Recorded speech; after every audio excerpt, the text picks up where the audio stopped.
Captain Purple here, and another video in the series of the prehistory of ancient Mediterranean piracy. Coffee this time. So anywho, this is kind of a morning video. I normally do these in the evenings, however I've got a lot going on.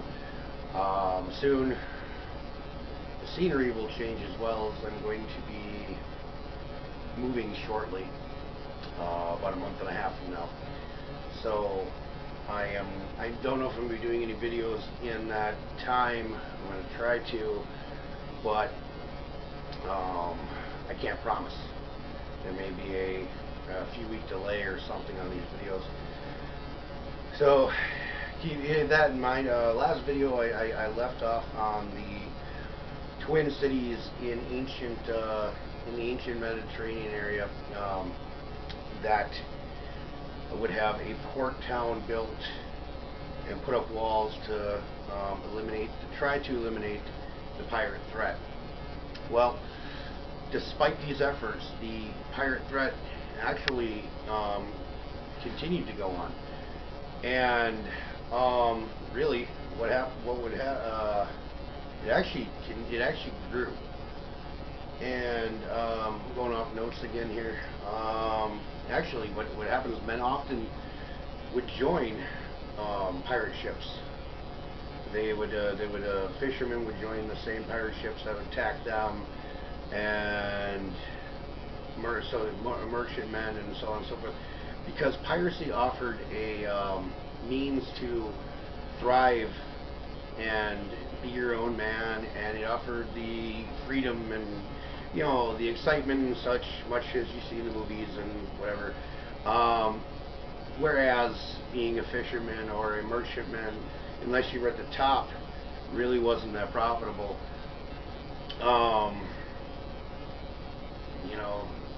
You pretty much worked for your boss. Whereas piracy would offer you the chance to, piracy would not just offer the chance to be profitable and so on and so forth. Unlike even way back when in the ancient days of piracy, piracy was a way to be more than a number. You got a vote and a say in what you're saying. In fact, actually, piracy was the first form of a democracy, really. Piracy was actually piracy offered the first form of workman's compensation. If you lost an arm, you got compensation. So, okay, this is how this would break down. Each crew member got a share of the plunder or the profit. Say, and then your higher-ranking officers, like a captain, would get probably like 3 or 4%. Quartermaster would get just one underneath that. So, say a captain got four shares. So, hypothetically, so captain got 4 shares, and then the quartermaster would get 3 shares. The other, other officers, navigational officers, and so on and so forth, would get maybe 2 shares, and the rest of the crew would get 1 share. And this would be divvied up by the quartermaster, and he'd have to be pretty good at math to figure this out. So I could never be quartermaster. Now, if you were injured, depending on the injury, you lost an arm, for example, in combat. While you got 1.5 shares. So you got your share plus an additional extra half. Loss of an eye and so on and so forth. And you also got you weren't fired. Whereas back then, if you got hurt and no longer were useful, you got fired. Well, on a pirate ship, you were useful no matter what. If you lost a leg, you might get put in the galley. Any able-bodied man was never useless. So there's also death and disability type insurance. If a pirate had a family and he died, his share and whatever he had accumulated at the time would go towards his family. So You have that, like I said, getting back to the whole democratic having a say in it. It didn't matter if you were, didn't matter who you were, what your social standing was, what your ethnicity was. If you were in a pirate crew, you got a vote, you got a say. And any time you could call for a vote, at any time you could, you know, whereas, okay, for example, the merchant ships, you couldn't go up to the captain and say, Captain, the men are, as a non-officer, so, or as a non-high-ranking personnel or whatever, you couldn't go up and just freely talk to the captain, because you had to know your place. Whereas on a pirate ship, if you were, you know, you were just, say, the guy who swaps the poop deck, you could go to, and yes, poop deck, we'll get into that later. You could go to the captain and say, Captain, the men are hungry. We need to stop at an island, hunt for food, or we need to attack this ship because they have food. So, that was getting off track. So, so that's why a lot of that, you know, wasn't really getting off track. Things like that. I'm going to do a lot more of that in a later video as well.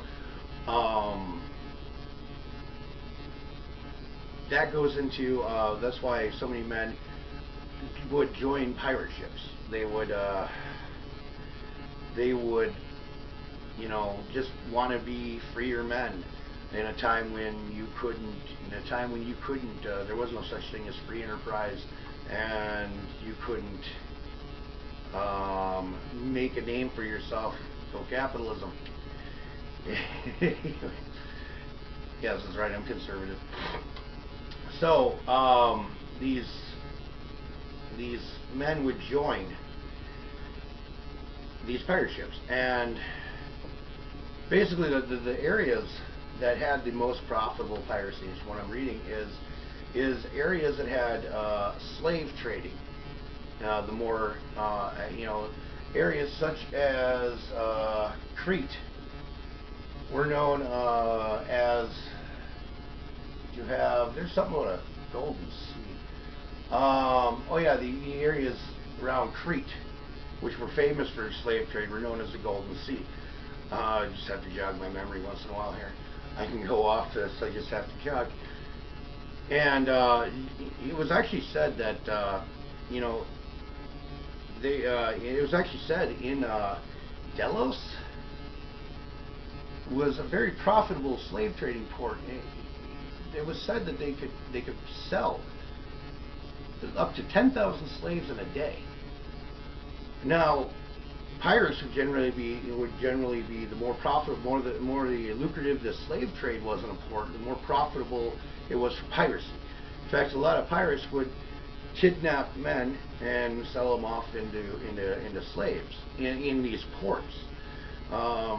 Yeah, the history of any culture is never the prettiest, but it is gritty. However, that's where a lot of the slave trade came from, and these men became profitable. They, you know, again, these same men that left the merchant ships and fishing vessels, and you know, would and join piracy, would have, you know, knew what they were getting into first off, and they freely joined, knowing they were, you know, amongst many things pirates would sell would be slaves.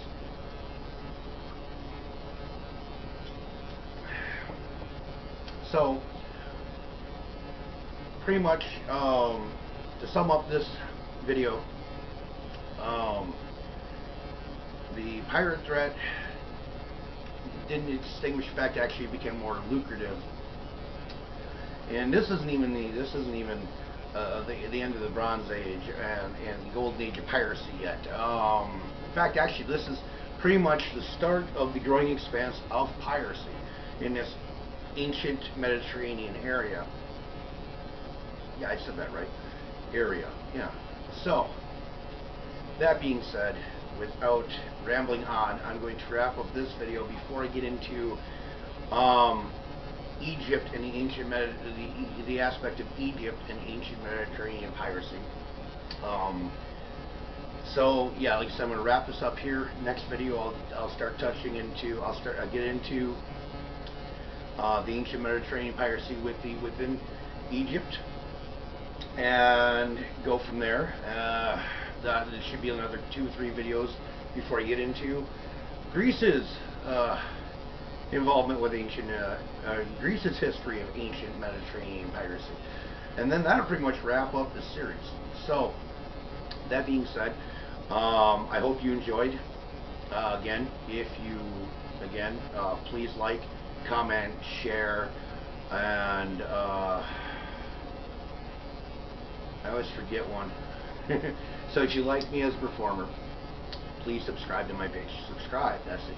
See, last time it was comment or share, wasn't it?